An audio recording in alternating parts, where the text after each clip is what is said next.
The Book of Discipline refers to two works regulative of ecclesiastical order in the Church of Scotland, known as the First Book of Discipline and the Second Book of Discipline, drawn up and printed in the Scottish Reformation. The first was drafted by a committee of 6 Johns, including leading reformer John Knox.It set out a system of Presbyterian polity on the Geneva model, but the lack of funds meant its program of clerical organization and education was largely abandoned. The second book was adopted after the forced abdication of Mary Queen of Scots and was much more clearly Presbyterian in outlook. It placed church supervision fully in the hands of groups of elected church leaders in presbyteries. Background: in 1560, following the death of the regent Mary of Guise, who ruled on behalf of her daughter Mary, Queen of Scots, who was in France, and the defeat of French forces at the Siege of Leith, the reform-minded lords of the congregation were in the ascendancy in Scotland. The Scottish Parliament met in Edinburgh the 1st of August 1560.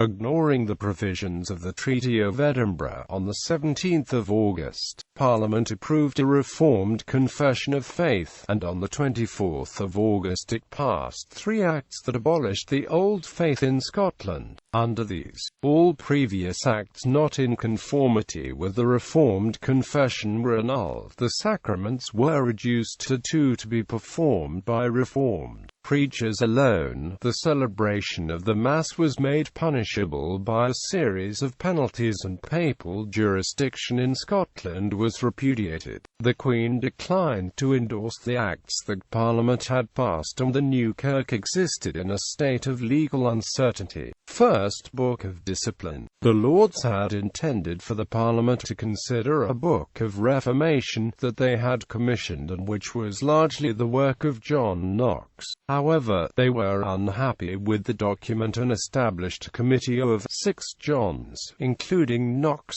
John Winram, John Spottiswoode, John Willie, John Douglas and John Rowe, to produce a revised version. While Knox, Spottiswoode and Winnick were long-committed Protestants, Windram, Douglas and Rowe had until recently been pillars of the Catholic establishment, and the composition of the committee may have been intended as a compromise.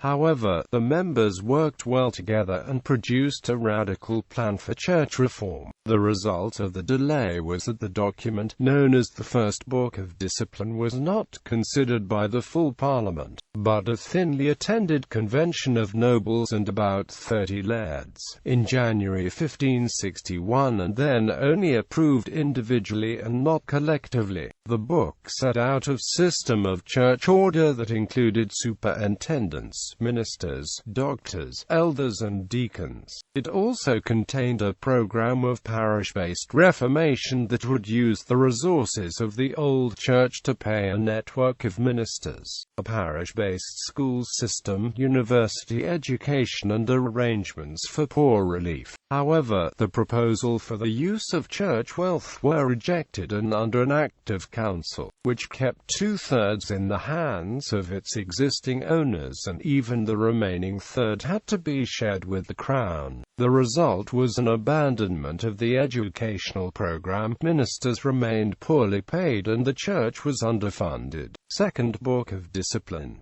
In July 1567, Mary was forced to abdicate in favor of her 13-month-old son James VI.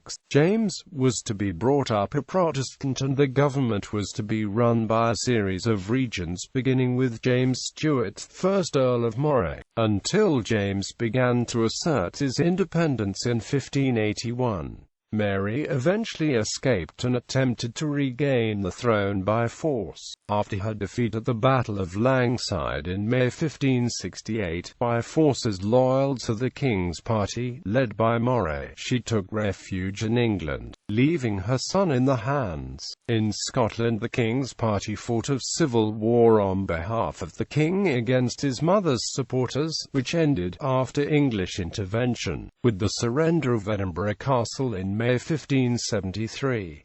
In 1578 a second book of discipline was adopted, which was much more clearly Presbyterian in outlook. It placed church supervision fully in the hands of groups of elected church leaders, in presbyteries, synods and the General Assembly.